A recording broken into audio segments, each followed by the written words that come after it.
Hello friends, welcome back to my channel Simnas football. അപ്പോൾ ഇന്ന് ഞാൻ വന്നിട്ടുള്ളത് നമുക്ക് എല്ലാവർക്കും ഒരുപോലെ ഇഷ്ടപ്പെട്ട നല്ല സോഫ്റ്റ് ആയിട്ടുള്ള അതേസമയം നല്ല മോയ്സ്ചർ ആയിട്ടുള്ള ഒരു സോഫ്റ്റ് ചോക്ലേറ്റ് കേക്കിൻ്റെ റെസിപ്പി ആയിട്ടാണ് കേട്ടോ.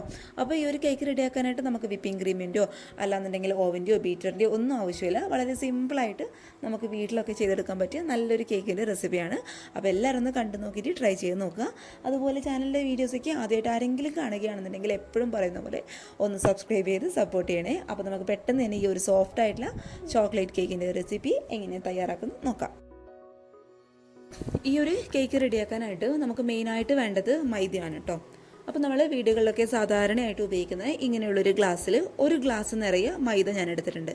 പിന്നെ കേക്കിൻ്റെ ഈ ഒരു ഇൻഗ്രീഡിയൻസിൻ്റെ അളവ് എടുക്കുമ്പോൾ എപ്പോഴും ശ്രദ്ധിക്കുക, അത് ഒരുപാട് അങ്ങോട്ട് തെറ്റിപ്പോയി കഴിഞ്ഞാൽ നമ്മുടെ ഒരു കേക്ക് കറക്റ്റായിട്ട് നല്ല സോഫ്റ്റായിട്ട് കിട്ടാനൊക്കെ ബുദ്ധിമുട്ടായിരിക്കും.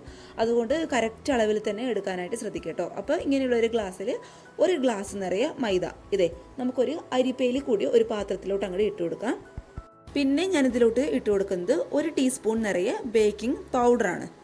പിന്നെ ഇതിലോട്ട് ഒരു അര ടീസ്പൂൺ നിറയെ ബേക്കിംഗ് സോഡയും കൂടി നമുക്ക് ഇതിലോട്ട് അങ്ങോട്ട് ചേർത്ത് കൊടുക്കാം. ഇനി നമ്മൾ ഇട്ട് കൊടുക്കുന്ന കേക്കിൻ്റെ ആ ഒരു മധുരം ഒന്ന് ബാലൻസ് ആക്കി കിട്ടാൻ വേണ്ടിയിട്ട് ഒരു നുള്ളു ഉപ്പും കൂടി ഞാൻ ചേർത്ത് കൊടുക്കുന്നുണ്ട്.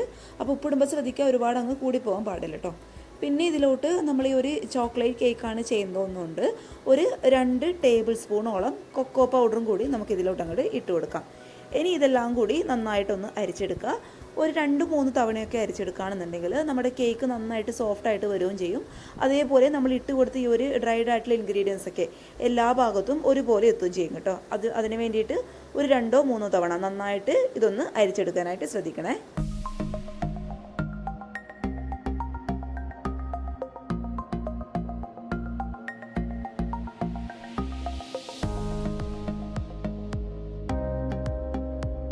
അപ്പോൾ ഇതെല്ലാം കൂടി ഒരു 3 തവണ ഞാൻ നന്നായിട്ട് അരിച്ചെടുത്തിട്ടുണ്ട്. ഇനി ഇത് നമുക്ക് അങ്ങോട്ട് മാറ്റി വയ്ക്കാം കേട്ടോ. ഇനി നമ്മൾ ഏത് ഗ്ലാസ്സിലാണോ മൈദ അളന്നെടുത്തത് അതേ സെയിം ഗ്ലാസ്സിൽ ഒരു 3/4 ഗ്ലാസോളം ഇളം ചൂടുള്ള പാല്.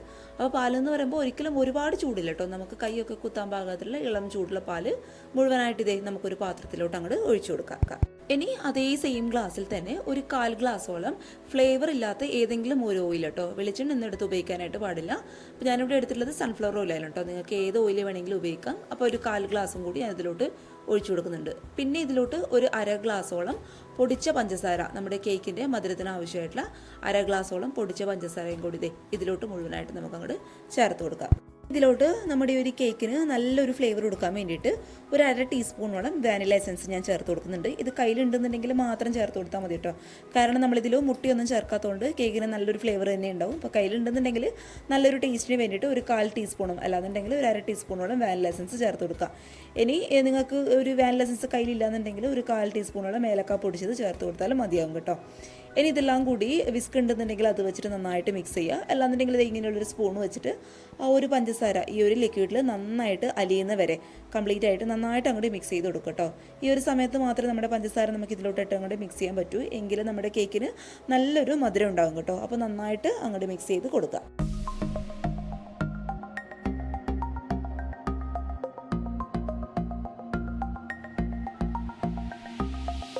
ഇനി നമ്മൾ നേരത്തെ അരിച്ച് മാറ്റി വെച്ച ഈ ഒരു പൊടികൾ കുറച്ചായിട്ട് നമുക്ക് ഈ ഒരു മിക്സിലോട്ട് അങ്ങോട്ട് ചേർത്ത് കൊടുക്കാം. പിന്നെ മിക്സ് ചെയ്യുന്ന സമയത്ത് എല്ലാം കൂടി അങ്ങോട്ട് ഒരുമിച്ചിട്ടിട്ട് ഫോഴ്സ് ചെയ്ത് നമ്മൾ അങ്ങോട്ട് ഇളക്കാനായിട്ട് പാടില്ല കേട്ടോ. പതുക്കെ ഒന്ന് ഫോൾഡ് ചെയ്ത് എടുക്കുക. നമ്മൾ ഒരുപാട് ബലം കൊടുത്ത് ഈ ഒരു ബാറ്റർ റെഡിയാക്കുകയാണെന്നുണ്ടെങ്കിൽ നമ്മുടെ ഒരു കേക്ക് അങ്ങ് ഹാർഡ് ആവാനായിട്ട് തുടങ്ങും. അതുകൊണ്ട് പതുക്കെ ആ ഒരു മൈദയുടെ കട്ടകളൊന്നും ഇല്ലാതെ നന്നായിട്ട് നല്ല സ്മൂത്ത് ആയിട്ടുള്ള ബാറ്റർ റെഡിയാക്കി എടുക്കാനായിട്ട് ശ്രദ്ധിക്കണേ. അപ്പോഴത്തേ നമ്മുടെ കേക്കിൻ്റെ ബാറ്റർ ഇവിടെ റെഡി ആയിട്ടുണ്ട്. കറക്റ്റ് ഈ ഒരു പരുവമായി ആവണം കേട്ടോ, ഒരുപാട് അങ്ങോട്ട് ലൂസായി പോകാൻ പാടില്ല. നമ്മൾ സ്പൂൺ വെച്ചിട്ട് ഇങ്ങനെ താഴോട്ട് ഇടുന്ന സമയത്ത് റിബൺ പോലെ താഴോട്ട് വിടണം. അതാണ് കേക്ക് ബാറ്ററിൻ്റെ കറക്റ്റ് പരുവെന്ന് പറയുന്നത്. നമ്മൾ കേക്ക് ഇങ്ങനെയുള്ളൊരു സ്റ്റീൽ പാത്രത്തിലാണ് കേട്ടോ ബേക്ക് ചെയ്തെടുക്കാനായിട്ട് പോകുന്നത്. അപ്പോൾ കേക്കിൻ്റെ ബാറ്റർ നമ്മൾ ഡയറക്റ്റായിട്ട് ഒഴിച്ചു കൊടുക്കുകയാണെന്നുണ്ടെങ്കിൽ അറിയാലോ, പെട്ടെന്ന് അതങ്ങോട്ട് അടി പിടിക്കാനുള്ള ചാൻസ് ഉണ്ട്. അപ്പോൾ അത് ഒഴിവാക്കാൻ വേണ്ടിയിട്ട് ഒരു ബട്ടർ പേപ്പർ ഈ ഒരു പാത്രത്തിൻ്റെ അടിയിൽ വെച്ചതിന് ശേഷം കംപ്ലീറ്റ് മാവിതേ ഈ ഒരു പാത്രത്തിലോട്ട് അങ്ങോട്ട് ഒഴിച്ചു കൊടുക്കുക. ഇനി ഈ ഒരു പാത്രം ജസ്റ്റ് ഒന്ന് ടാപ്പ് ചെയ്ത് കൊടുക്കുക. എന്തെങ്കിലും എയർ ബബിൾസും കാര്യങ്ങളൊക്കെ ഉണ്ടെന്നുണ്ടെങ്കിൽ അതങ്ങോട്ട് പോകാൻ വേണ്ടിയിട്ട് ജസ്റ്റ് ഒരു 2-3 തവണ ഒന്ന് ടാപ്പ് ചെയ്ത് കൊടുക്കുക കേട്ടോ. അപ്പോൾ ഇത് ഞാനിങ്ങനെയുള്ളൊരു ഇഡ്ഡലി ചെമ്പിലാണ് കേട്ടോ കേക്ക് ബേക്ക് ചെയ്തെടുക്കാനായിട്ട് പോകുന്നത്. അപ്പോൾ നമ്മൾ കേക്ക് ടിന്നി ഇതിലോട്ട് ഇറക്കി വെക്കുന്നതിന് മുന്നേ ഒരു സ്റ്റാൻഡ് അതിലോട്ട് വെച്ച് കൊടുക്കുക. എന്നിട്ട് നന്നായിട്ട് ഇത് അടച്ച് വെച്ച് 5 മിനിറ്റ് ഹൈ ഫ്ലെയിമിലിട്ട് നന്നായിട്ടൊന്ന് ചൂടാക്കി എടുക്കുക. എന്നിട്ട് ഇതിൻ്റെ അടപ്പ് തുറന്ന് നമ്മുടെ കേക്ക് ടിന് പതുക്കി ഒരു റിങ്ങിൻ്റെ മുകളിലോട്ടായിട്ട് അങ്ങോട്ട് വെച്ച് കൊടുക്കുക. എന്നിട്ട് ഇത് നന്നായിട്ട് അടച്ച് വെച്ച് ഏറ്റവും ലോ ഫ്ലെയിമിൽ കറക്റ്റ് ഒരു 25-30 മിനിറ്റ് ആ ഒരു സമയമാകുമ്പോഴേക്കും നമ്മുടെ കേക്ക് നന്നായിട്ട് അങ്ങോട്ട് ബേക്ക് ആവും കേട്ടോ. അപ്പോഴത്തേ നമ്മുടെ കേക്ക് ഒരു 30 മിനിറ്റ് കൊണ്ട് നന്നായിട്ട് ബേക്കായിട്ട് വന്നിട്ടുണ്ട്. ഇനി കംപ്ലീറ്റ് ചൂട് മാറിയതിന് ശേഷം മാത്രം പതുക്കെ ഈ ഒരു ബട്ടർ പേപ്പർ അങ്ങോട്ട് റിമൂവ് ചെയ്ത് കളയാം കേട്ടോ. ബട്ടർ പേപ്പർ മാറ്റുമ്പോൾ ശ്രദ്ധിക്കുക, നമ്മുടെ ഇത് നല്ല സോഫ്റ്റ് ആയിട്ടുള്ള കേക്കാണ്, അതുകൊണ്ട് കേക്ക് പൊടിഞ്ഞു പോകാനുള്ള ചാൻസ് ഉണ്ട്. അത് പതുക്കെ അങ്ങോട്ട് റിമൂവ് ചെയ്ത് കൊടുക്കുക കേട്ടോ. ഇനി ഈ ഒരു കേക്ക് ഒന്ന് ഫ്രിഡ്ജിൽ വെച്ച് തണുപ്പിച്ചിട്ട് ഇങ്ങനെ അങ്ങ് കഴിക്കാനായിട്ട് നല്ല ടേസ്റ്റാണ്. കാരണം മുട്ടയൊന്നും ചേർക്കാത്തതുകൊണ്ട് വേറെ നമ്മുടെ ആ ഒരു വിപ്പിംഗ് ക്രീമിൻ്റെയോ അല്ലാന്നുണ്ടെങ്കിൽ വേറെ ഒന്നിൻ്റെ ആവശ്യമില്ല. നല്ല ടേസ്റ്റാണ് കേട്ടോ കഴിക്കാൻ വേണ്ടിയിട്ട്. പക്ഷേ ഞാനിതിലോട്ട് ഒരു ചോക്ലേറ്റ് ഗനാഷിൻ്റെ ആ ഒരു ഇതും കൂടി ഒന്ന് കാണിക്കുന്നുണ്ട്. അപ്പോൾ നിങ്ങൾക്ക് താല്പര്യം ഉണ്ടെങ്കിൽ മാത്രം ചെയ്താൽ മതി. ഞാൻ നേരത്തെ പറഞ്ഞ പോലെ ഇങ്ങനെയും കഴിക്കാനായിട്ട് നല്ല ടേസ്റ്റാണ് കേട്ടോ. അപ്പോൾ എന്തായാലും ആ ഒരു ഗനാഷ് നമ്മൾ തയ്യാറാക്കുന്ന ആ ഒരു സമയം കൊണ്ട് നമുക്കിതൊരു ഫ്രിഡ്ജിൻ്റെ നോർമൽ റാക്കിൽ വെച്ചിട്ട് ഒരു 15-20 മിനിറ്റ് ഈ ഒരു കേക്ക് നന്നായിട്ടൊന്ന് തണുപ്പിച്ചെടുക്കാം.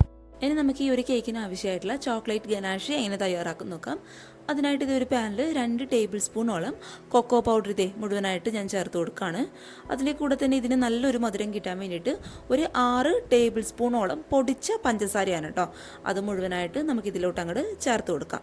ഇനി ഇതിലോട്ട് നമ്മുടെ ഗനാഷ് പെട്ടെന്ന് അങ്ങോട്ട് സെറ്റായി കിട്ടാൻ വേണ്ടിയിട്ട് 1 ടീസ്പൂണോളം കോൺഫ്ലോറും കൂടി ഞാൻ ഇതിലോട്ട് അങ്ങോട്ട് ചേർത്ത് കൊടുക്കുകയാണ്.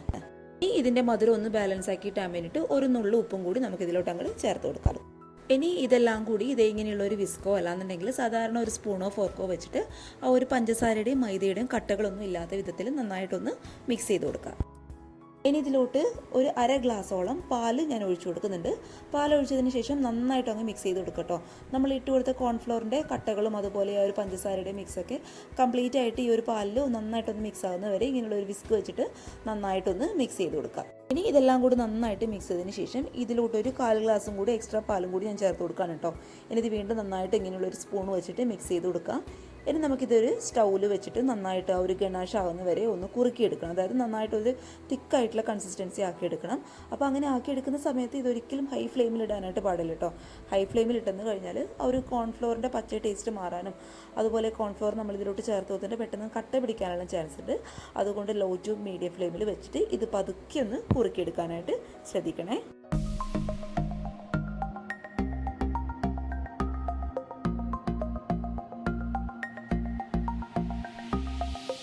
അപ്പോൾ ഇത് നമ്മുടെ ചോക്ലേറ്റ് ഗനാഷ് ഇവിടെ റെഡി ആയിട്ടുണ്ട്. ഈ ഒരു പരുവത്തുന്ന സമയത്ത് സ്റ്റൗ ഒന്ന് ഓഫ് ചെയ്ത് കൊടുക്കട്ടോ. കാരണം ഇതിരിക്കും തോറും ഒന്നും കൂടി ഒന്ന് കുറുകി വരും. അതുകൊണ്ട് കറക്റ്റ് ഈ ഒരു പരുവാകുന്ന സമയത്ത് സ്റ്റൗ ഓഫ് ചെയ്ത് കൊടുക്കുക. ഇനി ഇതിന് നല്ലൊരു ഫ്ലേവർ കൊടുക്കാൻ വേണ്ടിയിട്ട് ഒരു 1/4 ടീസ്പൂണോളം വാനില എസൻസും കൂടി ഞാൻ ഇതിലോട്ട് ചേർത്ത് കൊടുക്കുകയാണ്.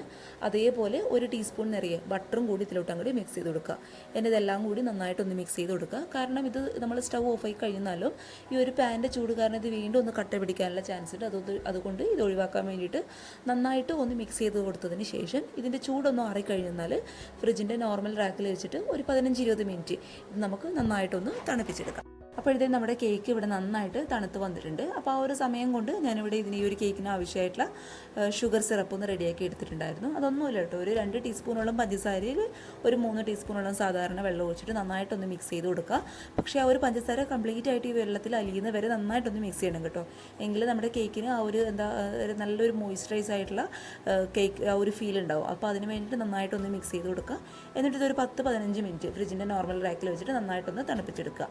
ഇനി ഇത് ഈ ഒരു രീതിയിൽ നന്നായിട്ട് ഈ ഒരു കേക്ക് നന്നായിട്ട് കവർ ആവുന്ന രീതിയിൽ കംപ്ലീറ്റ് ഷുഗർ സിറപ്പും നമുക്ക് ഈ ഒരു കേക്കിലോട്ട് അങ്ങോട്ട് ഒഴിച്ചു കൊടുക്കാം. അപ്പോഴത്തെ ആ ഒരു സമയം കൊണ്ട് നമ്മുടെ ചോക്ലേറ്റ് ഗനാഷും നന്നായിട്ട് ഇവിടെ തണുത്ത് വന്നിട്ടുണ്ട്.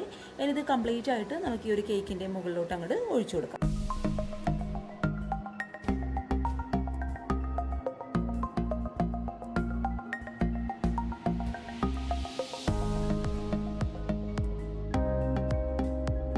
ഇനി ഇതിൻ്റെ മുകളിലോട്ടായിട്ട് ഒരു ഭംഗിക്ക് വേണ്ടിയിട്ട് ചെറി ഞാൻ വെച്ച് കൊടുക്കുന്നുണ്ട് കേട്ടോ. അപ്പോൾ ചെറി വെച്ച് കൊടുക്കുന്നത് ഒരു ടൂത്ത് പിക്കിലോ അല്ലാന്നുണ്ടെങ്കിൽ ചെറിയൊരു പീസ് ഈർക്കിളിലോ ഒന്ന് കുത്തി വെച്ചതിന് ശേഷം ഈ കേക്കിലോട്ട് ജസ്റ്റ് ഒന്ന് പ്രസ് ചെയ്ത് വെച്ച് കൊടുക്കുക. അപ്പോൾ ഒരു നമ്മളെന്താ ചെറിയൊക്കെ വെച്ചെന്ന് കഴിഞ്ഞാൽ ഈ ഒരു കേക്ക് കാണാനായിട്ട് നല്ല ഭംഗിയായിരിക്കും കേട്ടോ. അപ്പോൾ നിർബന്ധമൊന്നുമില്ല, നിങ്ങളുടെ കയ്യിലുണ്ടെന്നുണ്ടെങ്കിൽ മാത്രം വെച്ച് കൊടുത്താൽ മതിയേ. ഇനി ഇത് നന്നായിട്ടൊന്ന് സെറ്റ് ആവാൻ വേണ്ടിയിട്ട് ഒരു 15 മിനിറ്റ് ഫ്രിഡ്ജിൻ്റെ നോർമൽ റാക്കിൽ വെച്ചിട്ട് നമുക്ക് ഈ ഒരു കേക്ക് നന്നായിട്ടൊന്ന് തണുപ്പിച്ചെടുക്കാം. ഇത് നമ്മുടെ കേക്ക് ഞാൻ ഫ്രിഡ്ജിൽ വെച്ചിട്ട് നന്നായിട്ട് തണുപ്പിച്ചെടുത്തിട്ടുണ്ട്. ഒരു ചെറിയൊക്കെ വെച്ചെടുത്തിട്ട് കാണാനായിട്ടും അതുപോലെ കഴിക്കാനായിട്ടും നല്ല ടേസ്റ്റ് ആയിരുന്നു കേട്ടോ. നല്ല സോഫ്റ്റ് ആയിട്ടുള്ള കേക്കാണ്. അപ്പോൾ നമ്മൾ കത്തി വെച്ചിട്ട് ഇങ്ങനെ കട്ട് ചെയ്യുന്ന സമയത്ത് തന്നെ നമ്മുടെ ആ ഒരു കത്തി ഉള്ളിലോട്ട് ഇറങ്ങുന്ന രീതിയിൽ അത്രയും സോഫ്റ്റ്നെസ് മോയ്സ്ചറൈസ് ആയിട്ടുള്ള കേക്കാണ് കേട്ടോ. അപ്പോൾ എല്ലാവരും തയ്യാറാക്കി നോക്കുക. നല്ല ടേസ്റ്റ് ഉണ്ടായിരുന്നു കഴിക്കാൻ വേണ്ടിയിട്ട്. അപ്പോൾ കുഞ്ഞുങ്ങൾക്കൊക്കെ തീർച്ചയായിട്ടും ഇഷ്ടപ്പെടുന്ന നല്ലൊരു കേക്കിൻ്റെ റെസിപ്പിയാണ്. അപ്പോൾ നിങ്ങൾ തീർച്ചയായിട്ടും ട്രൈ ചെയ്ത് നോക്കുമെന്ന് വിചാരിക്കുന്നു കേട്ടോ. പിന്നെ ഈ ഒരു കേക്കിൻ്റെ റെസിപ്പി ഇഷ്ടപ്പെട്ടാൽ വീഡിയോ ഇപ്പം തന്നെ ഒന്ന് ലൈക്ക് ചെയ്തേക്കുക. അതുപോലെ ചാനലിലെ വീഡിയോസൊക്കെ ആദ്യമായിട്ട് ആരെങ്കിലും കാണുകയാണെന്നുണ്ടെങ്കിൽ ഒന്ന് സബ്സ്ക്രൈബ് ചെയ്ത് സപ്പോർട്ട് ചെയ്യണേ. അപ്പോൾ നാളെ ഒരു നല്ല വീഡിയോ ആയിട്ട് കാണും വരെ thank you for watching Simnas food world. By.